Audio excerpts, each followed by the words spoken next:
उनके मुंह से ऐसी बातें निकली कि देखकर लगता है कि मुंह बंद रहना ही अच्छा है। अभी 2 दिन पहले एक खबर आई, उत्तर प्रदेश में झांसी के एक सरकारी अस्पताल में 10 नवजात शिशुओं की, न्यूबॉर्न बेबीज की आग में जलकर मौत हो गई।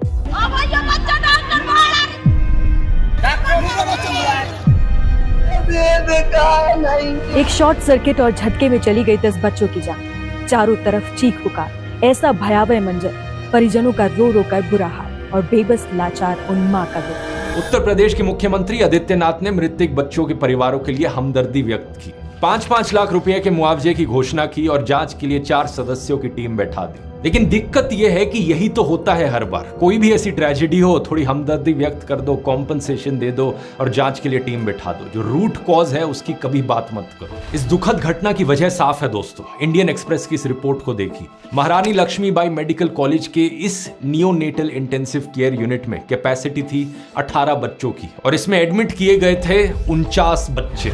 इंडिया टुडे की रिपोर्ट में सोर्सेज के हवाले से बताया गया कि इलेक्ट्रिकल ओवरलोड की वजह से शायद शॉर्ट सर्किट हुआ हो, जिसकी वजह से यह आग लगी। एक सीनियर एडमिनिस्ट्रेटिव ऑफिशियल ने बताया कि उस वार्ड के सीसीटीवी फुटेज में दिखा कि इक्विपमेंट में इलेक्ट्रिकल स्पार्क हुआ और आग लग गई। एबीपी न्यूज की न्यूज रिपोर्ट बताती है कि आग ऑक्सीजन कॉन्सेंट्रेटर में लगी थी। सोनू और संजना का 11 दिन पहले बच्चा हुआ था। क्योंकि बच्चा प्रीमेच्योर पैदा हुआ था, रेस्पिरेटरी इश्यूज के लिए उसका इलाज चल रहा था इस हॉस्पिटल में, और फिर आग लगी और इनके बच्चे की मृत्यु हो गई। जलाऊं की संतोष देवी की मृत बच्चे की पहचान शनिवार को ही हो सकी। सोचिए कि किस तरीके से उस मां ने पूरी रात गुजारी होगी।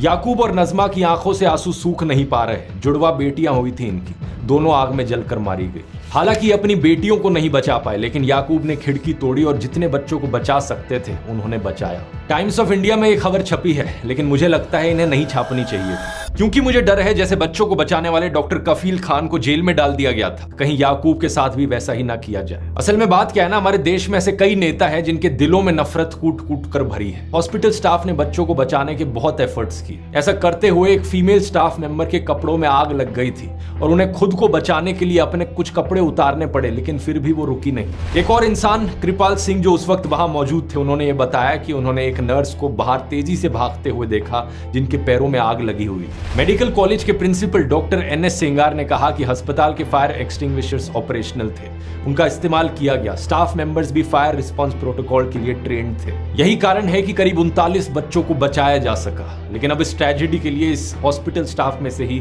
किसी को बलि का बकरा ना बना दिया जाए, ये मैं उम्मीद करता हूं, क्योंकि हमारे देश में दोस्तों कुछ नेता इतने ढीठ हैं कि कभी अपनी गलतियों को स्वीकारेंगे नहीं। साल 2022 में पोर्चुगल के देश में एक प्रेग्नेंट इंडियन टूरिस्ट महिला की मृत्यु हो गई थी और वहां की हेल्थ मिनिस्टर मार्था टेमिडो ने इसे अपनी गलती मानते हुए इस्तीफा दे दिया था। सोचकर देखो, एक टूरिस्ट की मृत्यु होने पर हेल्थ मिनिस्टर ने इस्तीफा दे दिया। और यहां उत्तर प्रदेश में क्या हुआ, जब हेल्थ मिनिस्टर और deputy chief minister Brajesh Pathak अस्पताल आते हैं तो ऐसी ट्रेजेडी के समय भी उनके स्वागत के लिए सड़कों पर चूना डाला जाता है, वीआईपी वेलकम दिया जाता है। इस वीडियो पर बवाल हुआ तो ब्रजेश पाठक ने कहा कि मैं तो इस वीआईपी वेलकम की निंदा करता हूं, जिसने चूना डाला उसे पहचाना जाए और उसके खिलाफ कार्रवाई की जाए। मतलब सोचकर देखो, अब इन बेचारे लोगों की क्या गलती जो वहां पर चूना डाल रहे थे। क्या वो बंदा जो इनका वीआईपी वेलकम कर रहा था वो अपनी मर्जी से कर रहा था? मंत्री जी, पूरे राज्य में किसी को शौक नहीं होगा आपको वीआईपी वेलकम करने का, और अगर आपको इतनी ही निंदा करनी है वीआईपी वेलकम की तो अपने चीफ मिनिस्टर आदित्यनाथ को कहकर एक ऑर्डर पास करवा दो कि पूरे स्टेट में, पूरे उत्तर प्रदेश में सारे वीआईपी वेलकम बंद किए जाए। आपको चैलेंज दे रहा हूं, इंतजार रहेगा ऐसे ऑर्डर पास होने का। हालांकि मुझे तो लगता है कि यूपी सीएम आदित्यनाथ से किसी भी तरीके की कोई उम्मीद करना बेकार है। बच्चों की अस्थियां ठंडी नहीं हो पाई थी कि अगले ही दिन ये रोड शो और रैलीज करते हुए दिखे। फूलपुर, कानपुर, अलीगढ़, गाजियाबाद। दैनिक भास्कर की न्यूज हेडलाइन देखिए, कानपुर में योगी का 2 किलोमीटर लंबा रोड शो, रथ के आगे समर्थकों ने डांस किया और सीएम मुस्कुराए, बोले बटोगे तो कटोगे।